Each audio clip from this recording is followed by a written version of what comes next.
আচ্ছা কোনছে আল্লাহ বড় না মানুষ বড়? ধরো গাদা, তুই কার হাতে কার জোড়া দেশ? কোড়ায় আল্লাহ আর কোড়ায় মানুষ। যেটা কবার কইছে ওইটা কন। আল্লাহ বড় না মানুষ বড়? আল্লাহই তো বড়।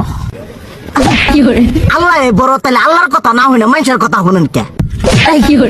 কি কইতাছস? কি আর আল্লাহর কথা মানে না মানুষের কথা মানে? হ্যাঁ, কি আর মানুষের কথা শুনেন তাই না?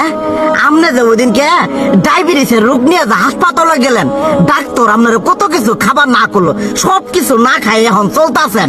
তাহলে আল্লাহ যে আপনারে কইছে যে হারাম খাবার না, সুদ খাবার না, কই আপনি তো কাম কাজ বাদ দিয়ে এলাকার মধ্যে টাকা পয়সা না গায়ে খালি ওইলে দিয়েই খান, নিজেরা টিয়াও হালাল ভাবে কামাই করেন না, ওই সুদও তো না কয়টা টিয়া করে লাভ আহে, ওইলে দিয়ে দিয়ে চলেন আর পেটটা বড় বানাইছেন।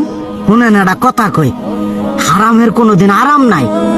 হালাল পথে রুজি রোজগার করেন, প্রয়োজনে এরা বেলা কম খায়েন, তাও শরীর পিণ্ডও ভালো থাকবো, কোনো রোগ বেদও হবো না, আরামও পাবেন, আল্লাহও খুশি থাকবো। তুই আমার এইভাবে বুঝাবি আগে কইলি না কে?